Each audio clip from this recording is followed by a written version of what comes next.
नमस्कार। पूर्वीय दर्शन र आधुनिक विज्ञान यी दुई बीचको सम्बन्धबारे सधैँ नै निकै चर्चा र बहस हुने गर्छ। के यी दुई एकदमै फरक धार हुन् वा कतै यिनीहरूको बीचमा हामीले नदेखेको कुनै गहिरो सम्बन्ध लुकेको छ? आज हामी यही रहस्यमय सम्बन्धको अलिक गहिराईमा पुग्ने कोसिस गर्नेछौँ। त्यसो भए सुरु गरौँ हाम्रो मुख्य प्रश्नबाट। के प्राचीन ज्ञान र आधुनिक विज्ञानले दुई फरक भाषा बोलिरहेका छन् वा एउटै वास्तविकताको वर्णन गरिरहेका छन्? के यी ज्ञानका प्रणालीहरू एकअर्काका विपरीत हुन् वा ब्रह्माण्डलाई बुझ्नका लागि यी दुई फरक फरक बाटा मात्र हुन्? आजको हाम्रो खोजी यहीँबाट सुरु हुन्छ। पहिलो खण्डमा हेरौँ दुई संसार, विज्ञान र दर्शन। हो, सामान्यतया हामी विज्ञान र दर्शनलाई दुई छुट्टा-छुट्टै संसारको रूपमा हेर्छौँ, होइन त? एउटाले बाहिरी भौतिक संसारको कुरा गर्छ, जसलाई हामी नाप्न सक्छौँ, देख्न सक्छौँ, अनि अर्कोले हाम्रो भित्री संसार, हाम्रो चेतना र अनुभवको खोजी गर्छ। तर के यो विभाजन साँच्चै यति स्पष्ट छ त? परम्परागत धारणा के छ भने पश्चिमी विज्ञान वस्तुनिष्ठ हुन्छ, अर्थात् बाहिरी तथ्यमा आधारित, अनि यो खण्डात्मक पनि हुन्छ, मतलब यसले चीजहरूलाई टुक्रा टुक्रा पारेर अध्ययन गर्छ। अर्कोतिर पूर्वीय दर्शनलाई आत्मनिष्ठ मानिन्छ, अर्थात् व्यक्तिगत अनुभवमा केन्द्रित, र यसलाई समग्र पनि भनिन्छ, किनकि यसले सबै कुराको अन्तर्सम्बन्धलाई हेर्छ। तर यहाँनिर एउटा निकै महत्त्वपूर्ण कुरा आउँछ। स्रोत सामग्रीको यो भनाइले एउटा प्रश्न खडा गर्छ। के विज्ञानलाई कुनै भौगोलिक सिमानामा बाँध्न सकिन्छ र? यो भनाइले के तर्क गर्छ भने विज्ञानको प्रकृति नै विश्वव्यापी हो। यसलाई पूर्वीय वा पश्चिमी भनेर लेबल लगाउनु सायद यसको मूल मर्मको विरुद्धमा जानु हो। त्यसो भए यदि विज्ञान भूगोलमा बाँधिएको छैन भने वास्तवमा विज्ञानलाई केले परिभाषित गर्छ त? अबको खण्डमा हामी विज्ञानको त्यो आधारभूत विधिलाई बुझ्ने कोसिस गर्नेछौँ।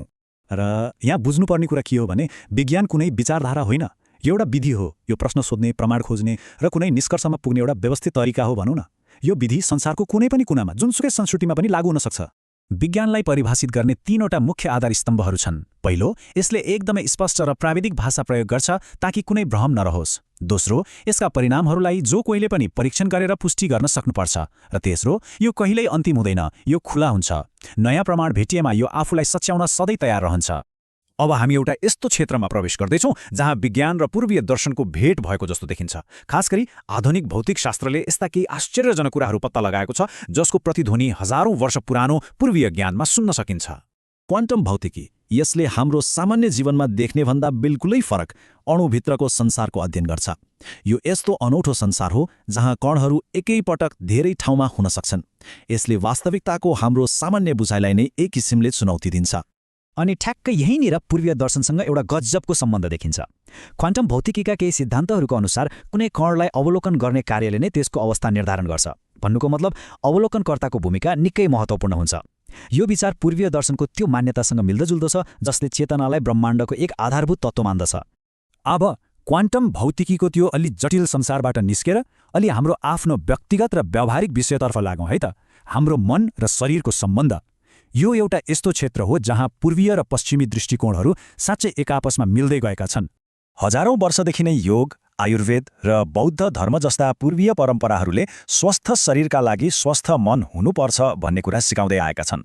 उनीहरूका लागि मन र शरीर दुई अलग कुरा कहिल्यै थिएनन्, बरु एउटै सिक्काका दुई पाटा थिए। र रमाइलो कुरा के छ भने अब पश्चिमी विज्ञानले पनि यो सम्बन्धलाई गम्भीरतापूर्वक लिन थालेको छ। साइकोन्युरोइम्युनोलोजी जस्तो नयाँ वैज्ञानिक क्षेत्रले हाम्रो मनोविज्ञानले हाम्रो स्नायु प्रणाली र रोग प्रतिरोधात्मक क्षमतामा पार्ने असरको अध्ययन गर्छ। यसले हाम्रो सोच र भावनाले स्वास्थ्यमा प्रत्यक्ष असर पार्ने देखाएको छ। ध्यानका फाइदाहरू अब केवल आध्यात्मिक विश्वास मात्र रहेनन्, बरु वैज्ञानिक तथ्य बनेका छन्। मन र शरीरको यो गहिरो सम्बन्धको चर्चाले हामीलाई एउटा अर्को रोचक तर भनौँ भने केही हदसम्म विवादास्पद प्रयासतर्फ डोर्याउँछ। त्यो हो प्राचीन ग्रन्थहरूमा आधुनिक विज्ञानका तथ्यहरू प्रत्यक्ष रूपमा खोज्ने कोसिस। यसको एउटा प्रमुख उदाहरण हो वेदमा विज्ञानको खोजी। यो प्रयासको एउटा प्रमुख उदाहरण सन् 1956मा प्रकाशित भएको यो किताब हो। यसका लेखकले वेदका मन्त्रहरूमा आधुनिक विज्ञानका सिद्धान्तहरू लुकेका छन् भन्ने दावी गरेका थिए। यो एउटा निकै साहसी र फरक दृष्टिकोण थियो। लेखकको उद्देश्य एकदमै स्पष्ट थियो। वेद केवल आध्यात्मिक ग्रन्थ मात्र होइन, बरु यसमा भौतिक विज्ञानका गहिरा रहस्यहरू पनि छन् भनेर प्रमाणित गर्नु। उनले वेदका शब्दहरूलाई आधुनिक वैज्ञानिक अवधारणाहरूसँग जोड्ने प्रयास गरे। लेखकका केही प्रमुख दावीहरू यस्ता थिए। उनले वेदमा वर्णित दुई आधारभूत तत्त्वलाई आधुनिक विज्ञानका इलेक्ट्रोन र प्रोटोनसँग तुलना गरे। त्यस्तै अग्नि र सोमलाई पदार्थको अन्तिम घटक र इन्द्रलाई बिजुलीको प्रतीकको रूपमा व्याख्या गरे। स्वाभाविक रूपमा यो व्याख्याको वैज्ञानिक र विद्वत समुदायमा धेरै नै बहस भएको छ। यहाँ हामी लेखकको विधिलाई प्रत्यक्ष देख्न सक्छौँ। हेर्नुस् त बायाँपट्टि वेदको एउटा श्लोक छ जहाँ अग्नि र सोमको कुरा गरिएको छ। दायाँपट्टि उनले त्यसैलाई आधुनिक अणुको संरचनासँग जोड्ने प्रयास गरेका छन् जहाँ प्रोटोन र इलेक्ट्रोन हुन्छन्। यो एउटा शाब्दिक व्याख्याको प्रयास थियो। अब यति धेरै कुराहरू हेरिसकेपछि हामी एउटा महत्त्वपूर्ण निष्कर्षमा पुग्न सक्छौं। सायद पूर्वीय ज्ञान र पश्चिमी विज्ञान एकअर्काका प्रतिस्पर्धी नै होइनन्। बरु यी दुई फरक फरक लेन्स हुन सक्छन् जसबाट हामी एउटै वास्तविकतालाई हेरिरहेका छौं। एउटाले बाहिरी संसारको विश्लेषण गर्छ भने अर्कोले भित्री संसारको अनुभव गर्छ र दुवैको आआफ्नै महत्त्व छ। यसलाई यसरी बुझ्न सकिन्छ। विज्ञान भनेको बाहिरी संसारलाई हेर्ने एउटा कठोर विधि हो जसले अवलोकन र परीक्षणमा जोड दिन्छ। अनि पूर्वीय चिन्तन भनेको भित्री संसारलाई अर्थात् हाम्रो चेतनालाई बुझ्ने कठोर विधि हो जसले ध्यान र आत्म-अनुभवमा जोड दिन्छ। दुवै आफ्नो ठाउँमा व्यवस्थित र महत्त्वपूर्ण छन्। र अन्त्यमा एउटा प्रश्न सोच्नका लागि छोडेर जान्छु। यदि हामीले बाहिरी अवलोकनको वैज्ञानिक विधि र भित्री अवलोकनको चिन्तनशील विधिलाई एकसाथ मिलाउन सक्यौं भने क्या हामीले वास्तविकतालाई अझ गहिरो र पूर्ण रूपमा बुझ्न सक्दैनौँ होला र? सायद भविष्यका ठूला खोजहरू यही सङ्गममा लुकेका छन्। सोच्नुहोला।